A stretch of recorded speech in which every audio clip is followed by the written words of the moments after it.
Hi, everybody. This is Dr. Christy Taylor, and I am so excited for the second episode of the CareerCoachRx Podcast for 2024.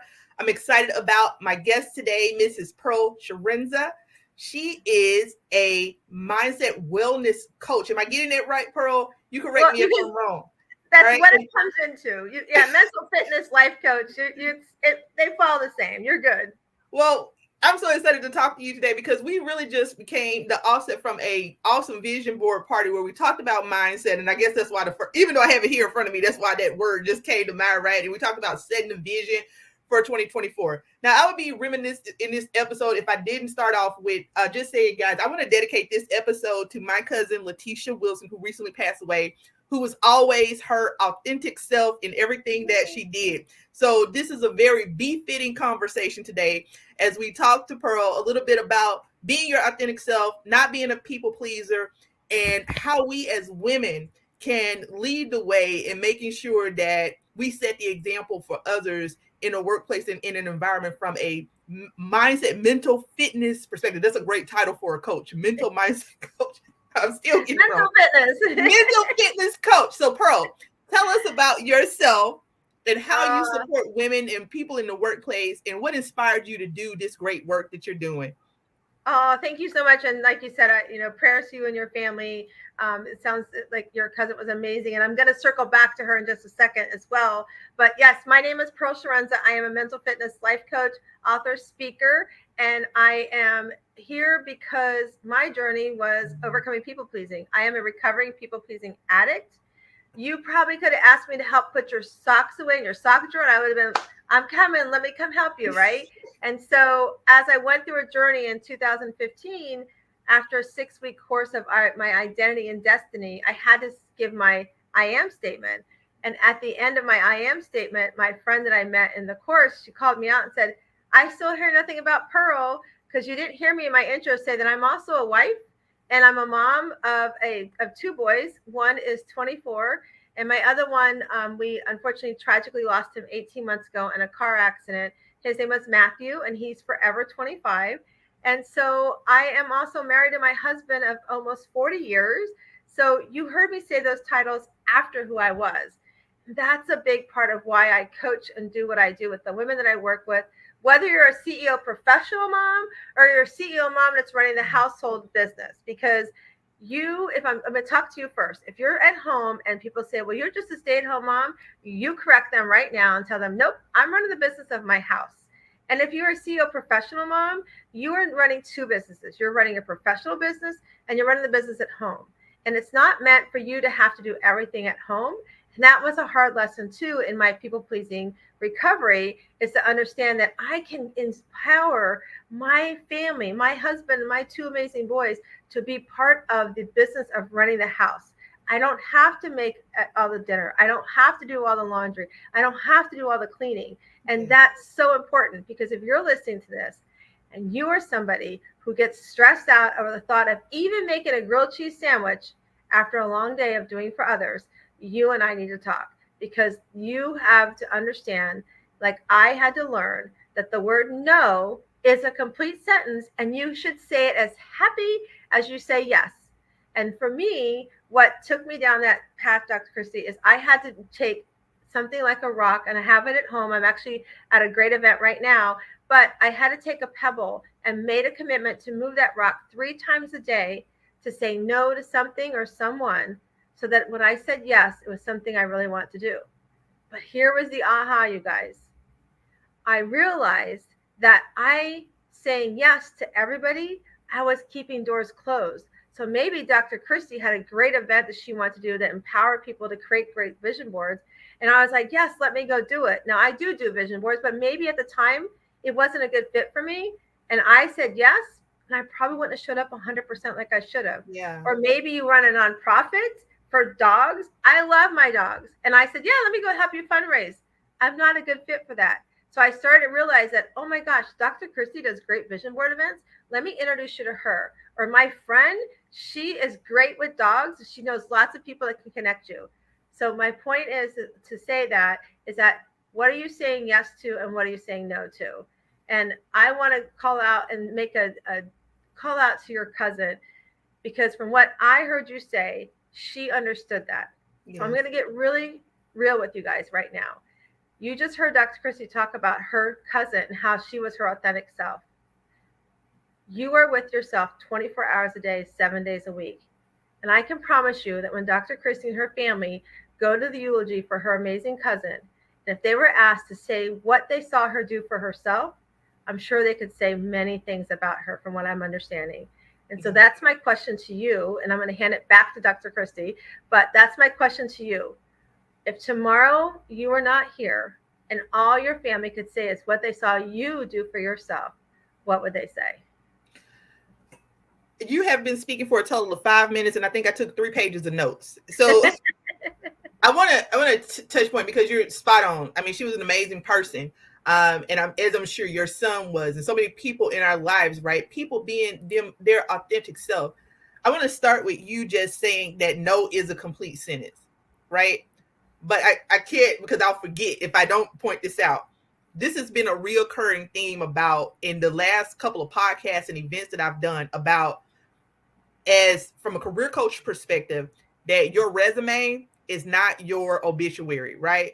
And so when you, that point that you just made, Pearl, where you talked about what is it that you want people to remember you by, right? And to your point of always being able to give 100% and not saying yes to everything. We are so much more than all of the yeses that we say, because sometimes as humans, we feel like I have to be a part of everything in order for people to accept or notice me, or for people to think highly of me. But it's to your point, right? I might want to do something, but do I have the bandwidth to do it? Do I have the passion for it? And so having a referral network of people who you recognize their strengths and you can connect others with. We literally just had this conversation before we came online. But I also want to just give you kudos for the way you support women, because that has been another thing that, as I've done events over the past couple of weeks, that we've talked about as women, right? Feeling like, oh, if I'm focused on my family, if I'm, trying to do this balancing act, then my worth is tied to this. I must be the CEO, but you're the CEO of your life. You're the CEO of your family. So to your point, thank you so much for how you support women. And let's talk about that word no, right? And I like the exercise that you gave where you use the rock and literally moving it three times a day, saying no. When you made that transition, right, and you started saying no, talk about some of the initial feelings that you had, and then how maybe you went from struggling with that to feeling empowered, and how do you use that to empower your clients? Oh my God, that is an amazing question, because I'm going to be honest with you.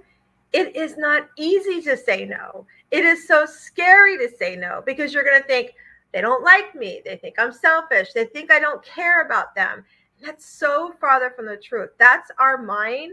That's the mental fitness in my world that we coach in, is that those are those negative thoughts, the saboteurs and those judges that show up and go, why are you telling her no? She's not going to like you. You should be doing that for her. Shame on you, right? All those thoughts.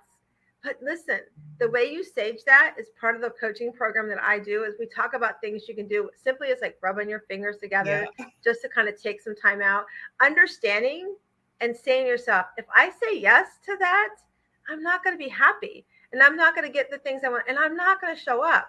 So one of the things, as I started doing it, I struggle with no. And I started saying, wait a minute, what if it's something that I do want to do, but it's not the right timing, right? So I might have said, hey, Dr. Christy, I love that idea. And you know what? I do all my planning for next year around, July to September. So can we circle around next year, July, will you put me on your calendar, and maybe next year will be a better fit for me? So maybe it's something you want to do, but it's not a good fit right now, right? It can be no, not now, right?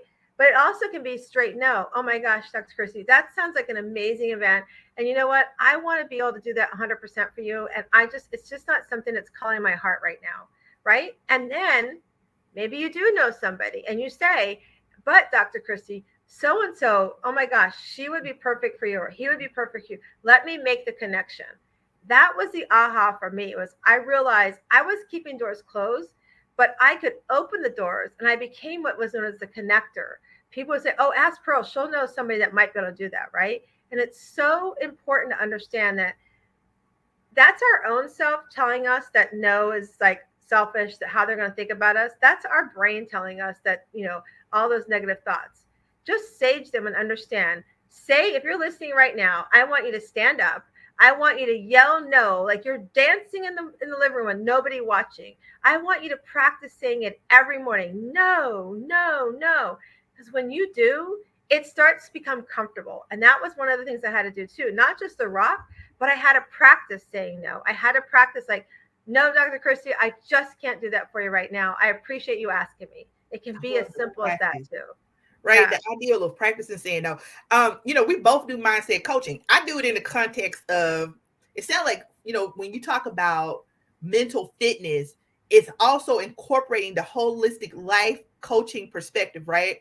And I was having a conversation with another career coach because I look at it as like I like to call it career mindset transformation coaches, because a lot of times what happens with me versus traditional life coaching, someone will come to me and they'll say, I need a resume, or I'm frustrated, I'm looking for a job.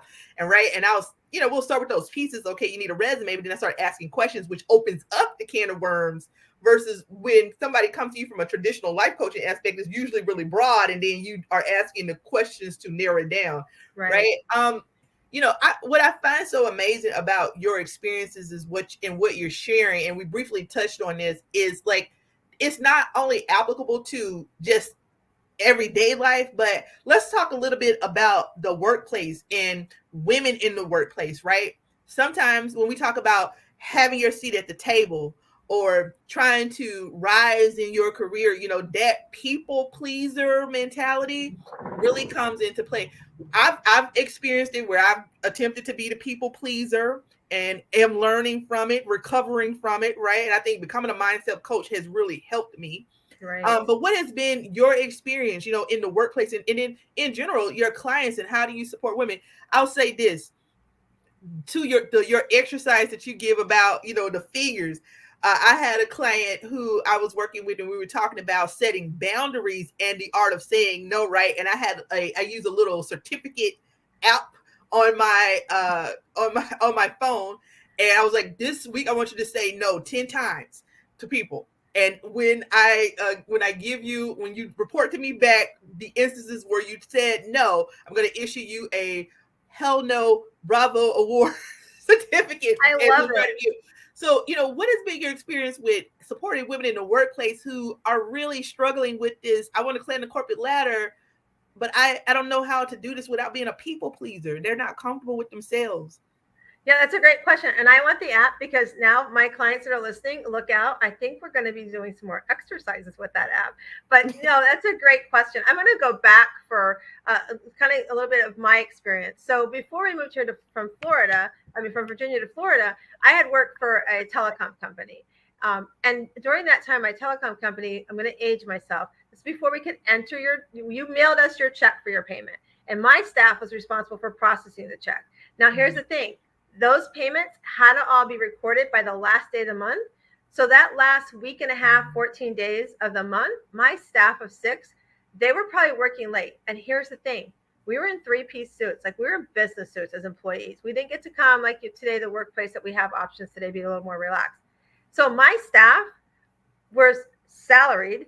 They had to stay after 5 p.m., sometimes till midnight, and all the other departments would be going home. So I decided, and this is long before I wanted to be a coach, but I decided I need to make sure that they're refreshed and that they have a good mental fitness, right? Again, long before I thought I was going to become a mental fitness coach. So I would divide my staff up into 3s, and I would send them for walking breaks during the day. They already had their break, they already had their lunch, but I needed to make sure that they were refreshed. And I'm telling you, people, to your question, I had other department heads that were my equal partners in their departments would say, oh, my staff, you shouldn't be doing that. My staff wants to go for a walk. I can't believe you're doing that. Why are you doing those things? And I would just stand, and most of them were men, and I would just stand up and I would be honest. I said, listen, you're all heading home at 5 o'clock. My staff is still here processing all these payments. They need a refresher. I need them to be fresh because they also need to be accurate in entering the numbers, right? So I feel like the workplace, when I work with my professional women, it's about communicating, right? communicating our realistic expectations. And I love what you said too, like somebody comes for a resume, right? They think they got to lead this job because of whatever that is. What if you could sit down and have the tools to not feel like you have to people please, but use the tools? And, it's kind of harder just to say no at work. So I know you're listening, you're probably going, you can't just say no at work. You can communicate the word no by walking in prepared, right? Mm-hmm. So we talk about what are some of the things you can do. Can you delegate to somebody else so that you can leave on time to be home with your family? Because sometimes we as leaders think we have to do everything ourselves because, Mary can't get that job done. She's not going to do it. What if you were the person empowering Mary to step up and become a bigger leader than what she already was by delegating her a task and then working with her on that task, like communicating to her, what are your expectations with the task, and have a check-in with her, right? And just communicating that. Look at your schedule. If there's a schedule that your job says you have to be for here, then communicate with the family at home that says, listen, here's my schedule for the next couple of weeks. My husband and I did this often. We would look at each other's schedule because he worked for the Department of VA, so his schedule could be traveling, right? And we would say, here's what the next couple of weeks look like. Where can we support and balance each other out, right? And then we would even communicate with our kids. Listen, mom may not be at that football practice because of whatever the reason is. So just so you know, be aware that I'm going to be there instead, right? So it's all about communicating. And when we learn to communicate, then we can even step into that word no. And that's actually part of my Shiro League that we do, my Shiro program. That first letter stands for S. It's becoming stronger in stepping into the word no and stepping into the conversation, the communication that allows you to relieve the stress that you're carrying because you're so afraid it's not going to get done or how somebody's going to look at you. They're going to think all the thoughts we've been saying, right? And the thing is that when you can step into that, start communicating, start understanding no as a sentence, then what happens is instead of getting mad about the grilled cheese sandwich, you become happy and go, you know what? I have time to do that grilled cheese sandwich. Let me make that for you right now, right? You walk around, you're a happier person, less stressed, right? We as women carry so much on our shoulders. We think we have to carry, but we don't empower others to be part of our team. Then as you start doing that, you become empowered. You become empowered to maybe you want to start a business. Maybe you have a business because many times I hold a retreat every year. I've had women come to my retreat and realize the business that they were doing is not their passion. They've gone home, closed up that business and started their passion. What if you're empowered to do something you left on the shelf? Or maybe you are at that job you don't like and you go and you say, Dr. Christy, I need to change my resume because I'm not happy and this is what I want to do. You are now empowered to make that change. But here's the really cool part. As you become stronger, as you become happier, as you become empowered, that stress goes away. You walk into a room and people go, wow, what's different about you, Sue? Have you lost weight? Did you cut your hair? You've got this glow about you. You're becoming radiant. Like you are walking into this belief that I can do whatever I want to do because I know how to say no. I know how to put myself first. But here's the cool part, the O. You now are that original person that you were brought into this world to be, that you had this talent that's in your DNA, that as we grew up, as we listen to all those negative things that we tell ourselves or we hear and accept, we kind of pushed her away. But now you can start walking that original self. You start walking that mountain towards your goal and you're like, I got this mountain. And then when you get to the top of the mountain, you reach the goal, you're like, I can climb down that mountain. I'm not rolling down. I know the tools I need to make it down to the mountain to get back up. So that's how you become the Shiro of your life.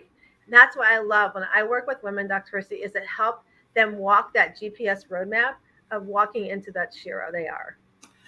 2 points that you made. I mean, one, it is not uncommon for a client to come to me and say, I want a whole new job, right? And I'm here to support them in that. But one of the things that I often challenge them to is think exactly like what you just said. What can I get from this? And where can I set boundaries? Some of the major challenges I've had in my career has been with my female counterparts, right? Because we don't know, in terms of management, we don't know how to delegate. You don't have to do it all. Effective leadership and developing your people and your team comes from being able to know the strengths and weaknesses, I would say areas of improvement, not weaknesses, of your staff members, right?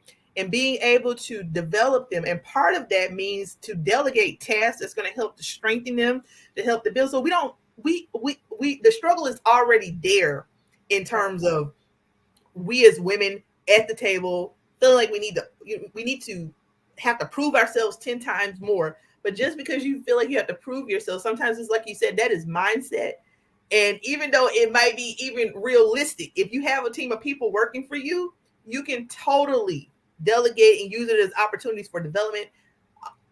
And it was just something that you just said that really resonated with me. You threw retreats, and you would have people who would go and they would be running a business and realize that they were not working in their passion, right? Yes.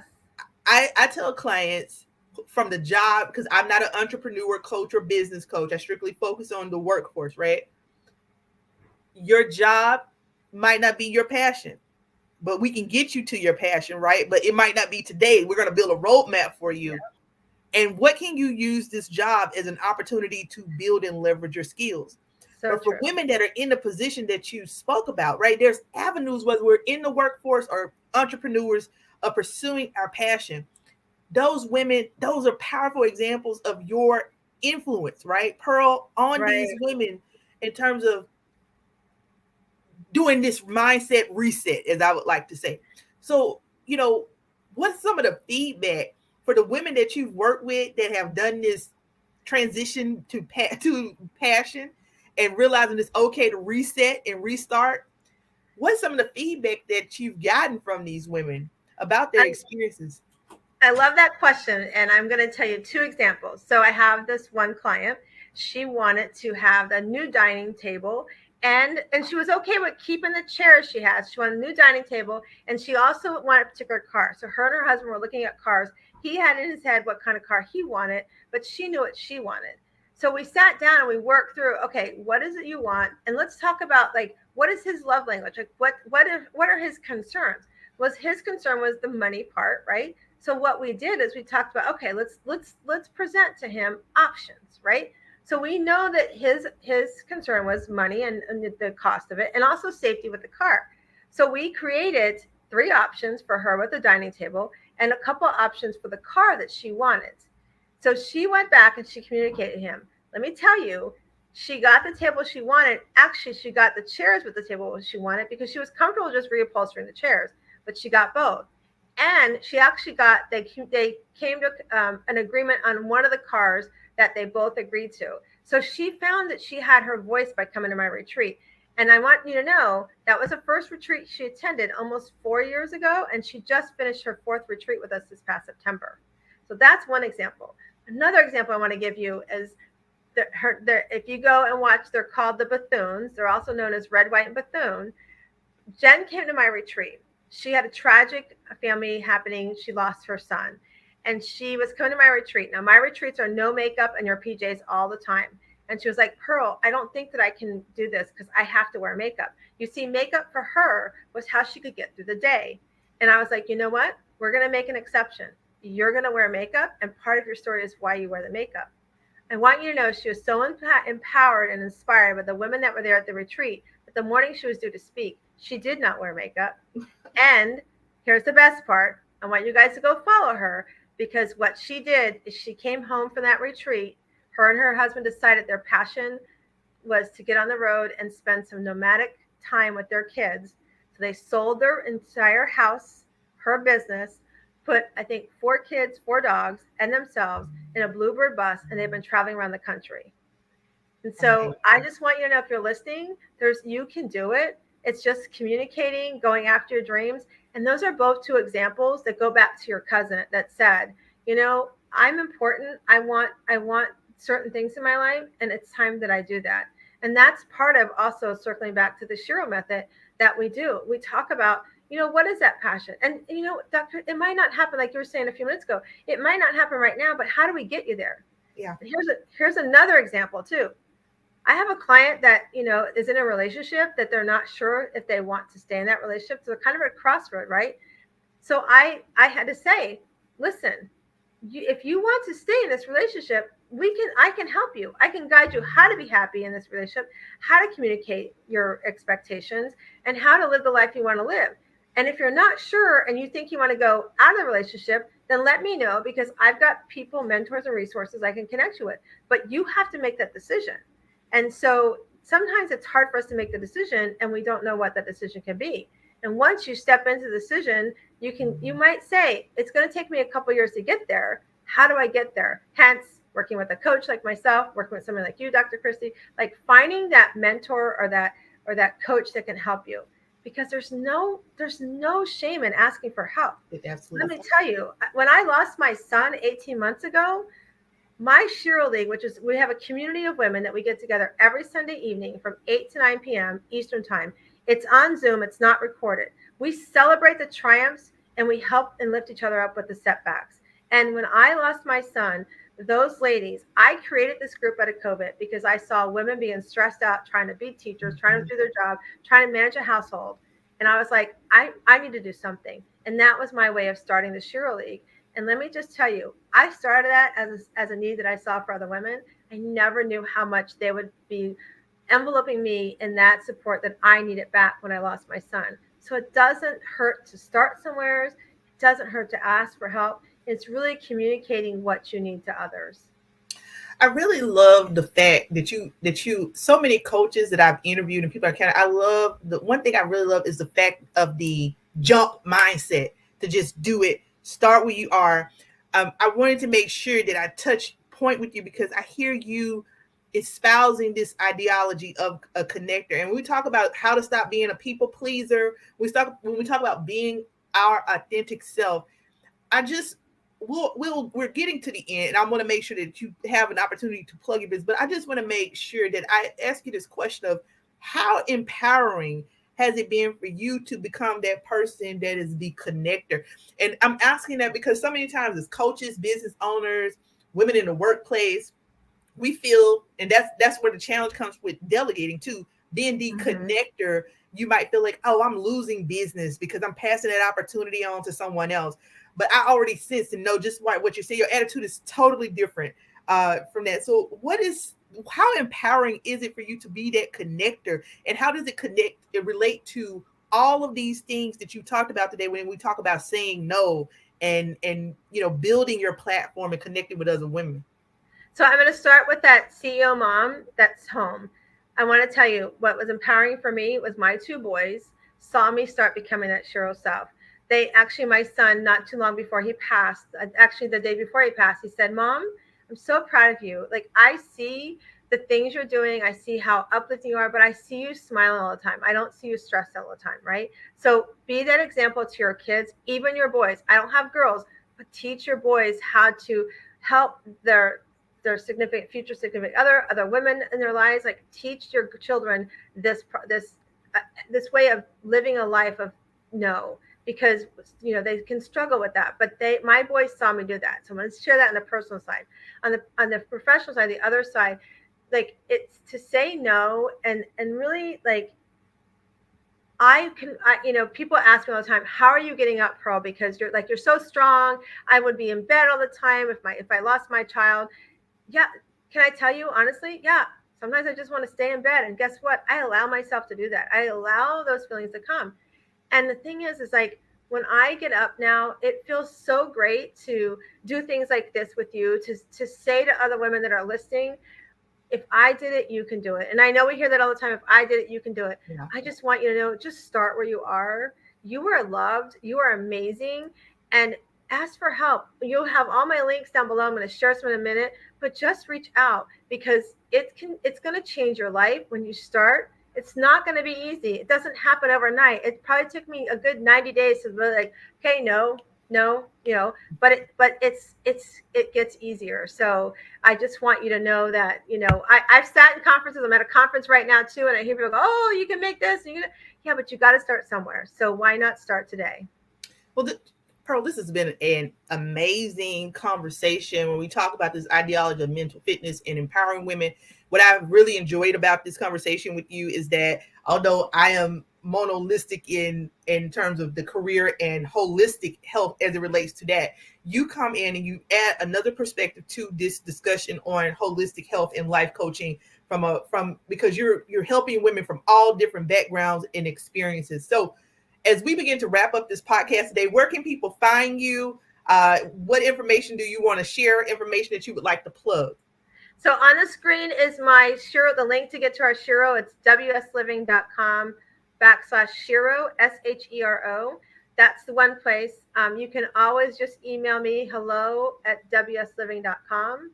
And I also want to offer a free ebook. Just go to Pearl's ebook. So that's Pearl with an S, pearlsebook.com. And you can get some of the tips we shared today about saying no guiltlessly.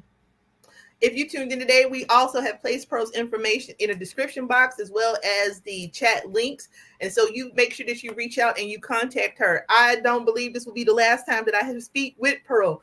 This has really been great. Check us out on all social media platforms. You can find us at CareerCoachRx. Our new website is CareerCoachRx.com, and also WORxK Solutions, WORxK Solutions.com. And we are looking forward to more great conversations in 2024. This has been a great podcast. Have a great week.